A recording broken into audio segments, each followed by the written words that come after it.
Intellectus Podcast. Hola amigos, bienvenidos a este podcast donde estamos leyendo paso a paso el libro de los Hechos. Este libro tan importante para nosotros como parte de la Iglesia de Dios. Recuerda que este podcast es una herramienta de apoyo para tu lectura de la Biblia, no al revés.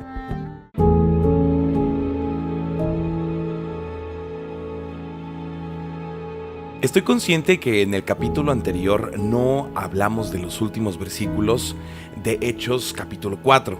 Sin embargo, esto tiene una razón, y es que los últimos versículos del capítulo 4 y los primeros versículos del capítulo 5 nos cuentan un relato bastante interesante.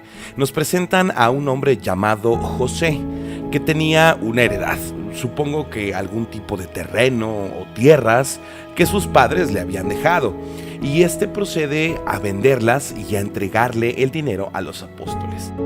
Y ahora sí, en el capítulo 5 continúa con la historia, donde nos presentan a Ananías y Zafira, un par de esposos que decidieron hacer lo mismo que José, pero a diferencia de él, ellos decidieron quedarse con un poco del dinero del resultado de la venta. Pero pues vinieron a los apóstoles y erróneamente les dijeron que ellos estaban entregando el total de la venta de este terreno. La historia culmina con la muerte de ambos, y como resultado de este suceso, las personas comienzan a tener temor. La Biblia no nos da una explicación más profunda acerca de esta historia. No nos explica por qué la dureza de esta decisión de parte de Dios, pero sin lugar a dudas está implícito en la misma narrativa bíblica. Ninguno de los apóstoles les está pidiendo a las personas que ellos vendan sus posesiones o sus terrenos para donarlos a la recién inaugurada Iglesia de Cristo. Desde capítulos anteriores, Lucas nos narra que las personas por decisión propia hacen esto, incluyendo a José, a quienes los apóstoles llamaban Bernabé. Sin embargo, Ananías y Zafira deciden mentir. Y es que este es el centro, el círculo de esta narración. Ellos tomaron la decisión de ofrecer algo y pudieron haber dicho, ¿sabes qué? Yo vendí mi terreno en 5,000 pesos, pero me voy a quedar con 2,000 pesos para mi familia, para mi esposa, para nuestras necesidades. Pero aquí tienes los otros 3,000 pesos. Estoy seguro que el resultado hubiera sido completamente diferente. Sin embargo, ellos se están presentando delante de los apóstoles diciendo que el total de la venta es lo que ellos están entregando.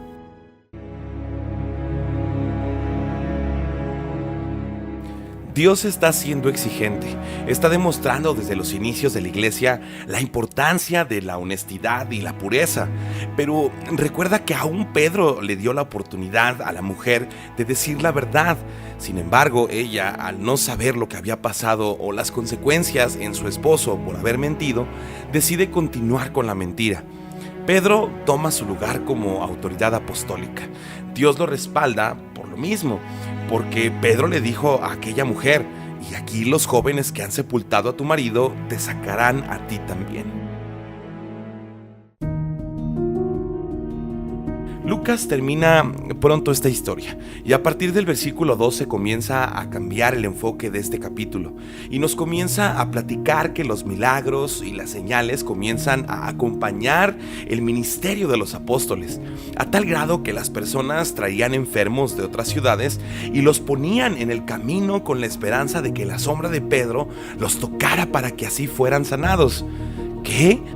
Bueno, yo sé que suena un poco raro, sé que suena un poco increíble. También yo cuando leí por primera vez esta historia, como que no lo entendía, pero después comprendí que la verdad es que Dios siempre ha utilizado medios para cumplir un propósito.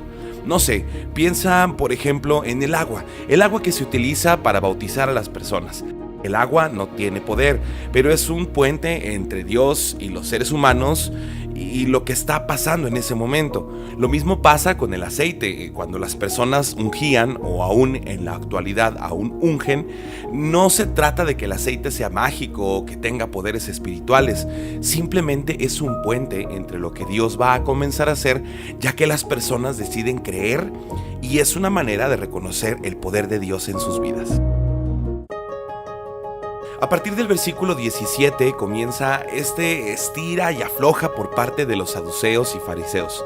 Ellos comienzan a tener celos y envidia de lo que Dios está haciendo a través de los apóstoles.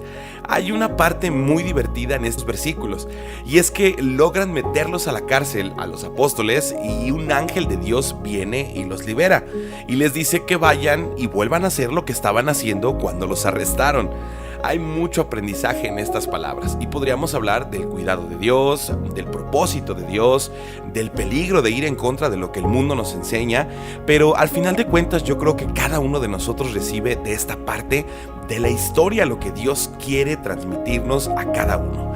En mí, en lo personal, me admira mucho el hecho de saber que a pesar de que ellos estaban en la cárcel y un ángel vino y los saca y les dice que vayan y vuelvan a hacer lo que estaban haciendo, ellos con mucho gusto vuelven a ir.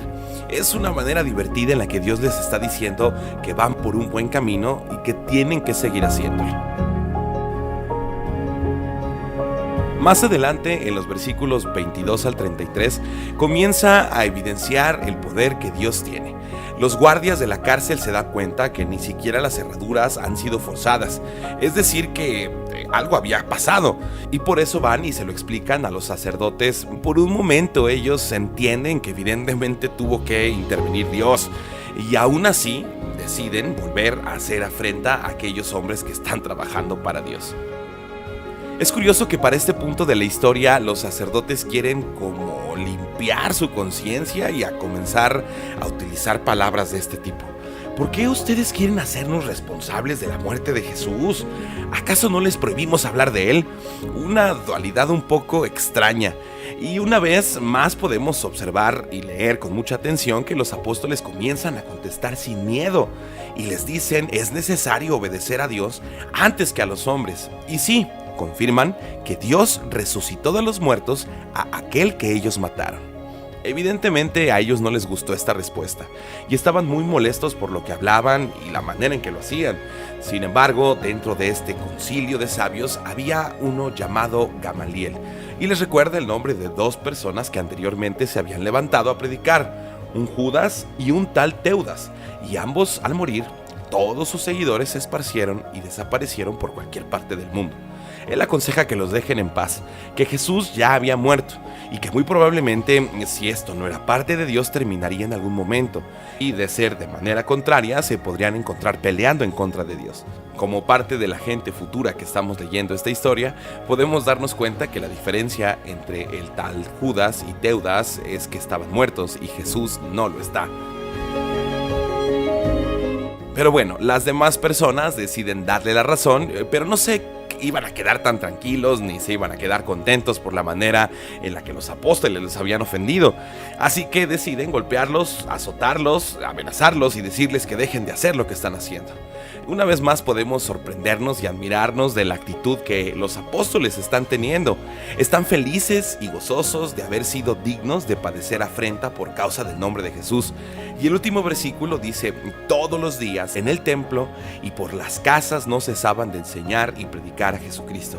Así que por más que amenazaron a los apóstoles y por más que los golpearon y les dijeron que dejaran de hacer lo que estaban haciendo, no creo que haya funcionado de mucho. Hay muchas cosas que aprender en estas palabras. Podemos hablar de la valentía, podemos hablar de la seguridad que Dios nos da, del respaldo que nos da al predicar su palabra, pero también podemos hablar de que todas las personas en algún momento vamos a empezar a sufrir persecución y tenemos que estar firmes. Pero bueno, sigamos leyendo el siguiente capítulo.